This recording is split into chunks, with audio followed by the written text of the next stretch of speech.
আসসালামু আলাইকুম। আমাদের দেশে সারা বিশ্বেই বলতে গেলে চলে যে শিক্ষকরা হলো জাতি গড়ার কারিগর। শিক্ষকদের সুযোগ সুবিধা, শিক্ষকদের সম্মান ইজ্জত যে দেশে নাই সে জাতি সে দেশ কখনোই উন্নতি বা ডেভেলপ হতে পারে না।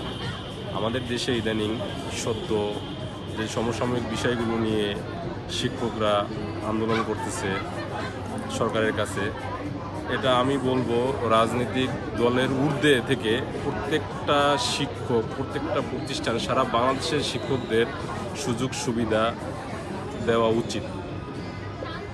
কেননা শিক্ষকরা সবাই আমরা শিক্ষকদের থেকে পড়াশোনা করছি। বাংলাদেশের যত সর্বোচ্চ লেভেলের পেশাজীবী যারা, যেমন একজন সচিব, সিনিয়র সচিব, ক্যাবিনেট সেক্রেটারি বলেন, সবাই শিক্ষকদের কাছে পড়াশোনা করছে। সেই শিক্ষকদেরকে যদি আমরা মূল্যায়ন না করি, সম্মান না করি, তাহলে এই জাতি, এই দেশ কখনোই উন্নত হতে পারবে না। সেক্ষেত্রে ইদানিং দেখা যাচ্ছে শিক্ষকরা আন্দোলন করতেছে, শিক্ষকদের উপরে চড়াও, জল কামান, তারপর লাঠিচার্জ, এগুলা আসলেই খুবই একটা দুঃখের বিষয়। আমরা কেউ না কেউ শিক্ষকের ছেলে, শিক্ষকের ভাই বা শিক্ষকের বাবা এরকম।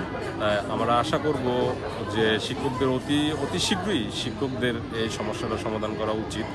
দলবল নির্বিশেষে সবাই ক্ষেত্রে এটা প্রযোজ্য যে আপনি যে দলই বলেন না কেন, যে সরকারি বলেন না কেন, সবারই উচিত শিক্ষকদেরকে মূল্যায়ন করা, শিক্ষকদেরকে মূল্য দেওয়া। কারণ শিক্ষকরাই জাতির কারিগর, জাতি গড়ার একমাত্র কারিগর শিক্ষক। ধন্যবাদ।